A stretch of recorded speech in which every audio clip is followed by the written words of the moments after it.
du soleil, pas de soleil, pas de soleil, pas de soleil, pas de soleil, pas de soleil.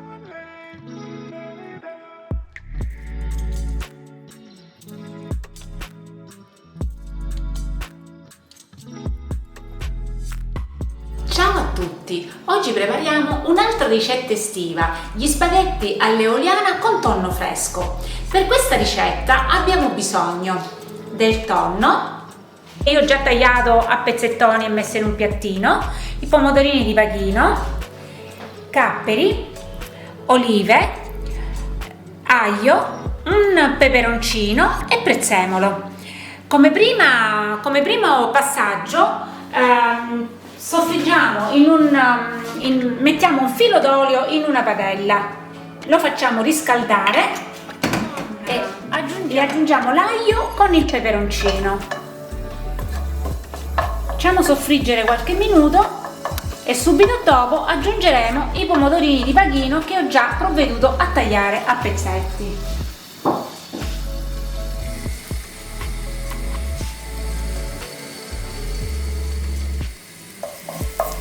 Quando l'aglio sarà imbiondito aggiungerò i pomodorini di Paghino.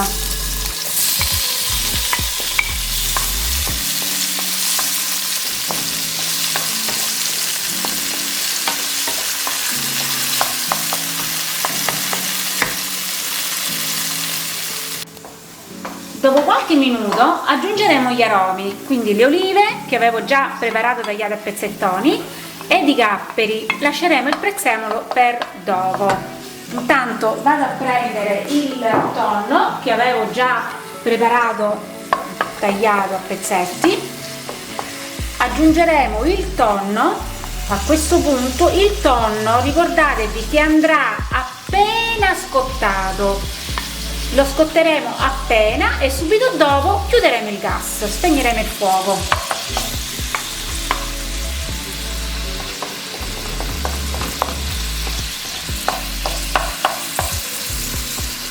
Sono passati un paio di minuti, il tonno si è appena colorato, spengo e metto da parte. Nel frattempo aggiungo anche il prezzemolo. Mentre la pasta cuoce, controlliamo com'è di sale il sugo, perché i capperi e le olive potrebbero renderlo salato, quindi aggiustiamo di sale. Ritroviamo in questa ricetta tutti i sapori di Sicilia: tonno fresco, capperi, olive e pomodorini di Paghino. Scoliamo la pasta al dente e la facciamo mantecare nel sughetto.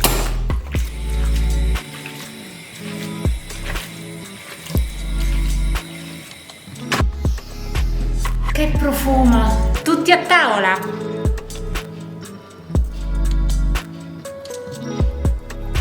Bene, non mi resta che dirvi: provate a farla e fatemi sapere nei commenti qua sotto.